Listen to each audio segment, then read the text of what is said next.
Kumusta kayo mga kalipad? Magandang tanghali sa inyo. Yang nakikita nyo yan ay bridge dito sa Manning, Alberta, Canada.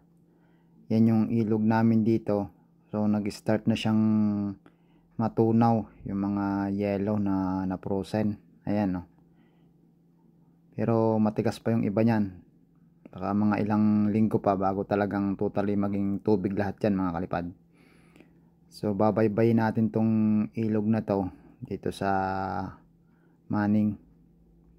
Kung nakikita nyo yan, nandito ako sa may gilid bandang kanan. Ayan. So mahaba pala tong ilog na to talaga mga kalipad. Ayan. Nandyan ako mga kalipad dun sa may plug na yun. Nandyan ako sa bandang gilid. Tabing ilog to eh. Ayan. Kung nakikita nyo, maputi-puti pa.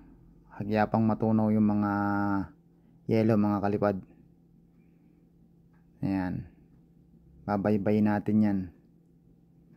Ayan. Dito yung pinagliliguan nila. Yung parting yan mga kalipad. Yung area yan. Pag summer na talaga. Naliligo sila dyan.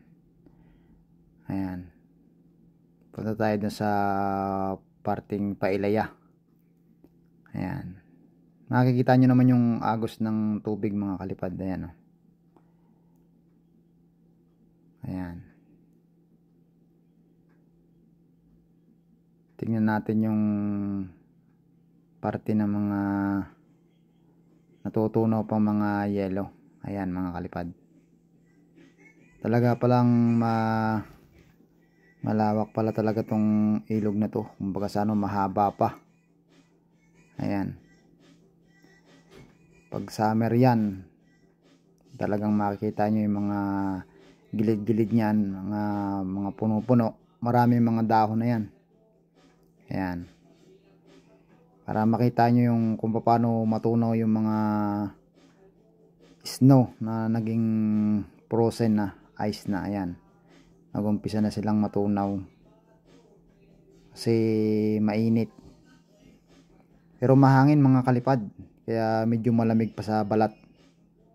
Dahil nagtutunaw nga ang yellow dito sa Canada. Kaya medyo malamig pa sa pakiramdam. Ayan mga kalipad oh.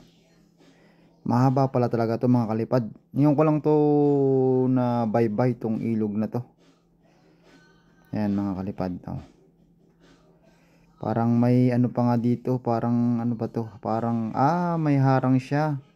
Baga ano sa parang salaan ba? Ayan oh mga kalipad.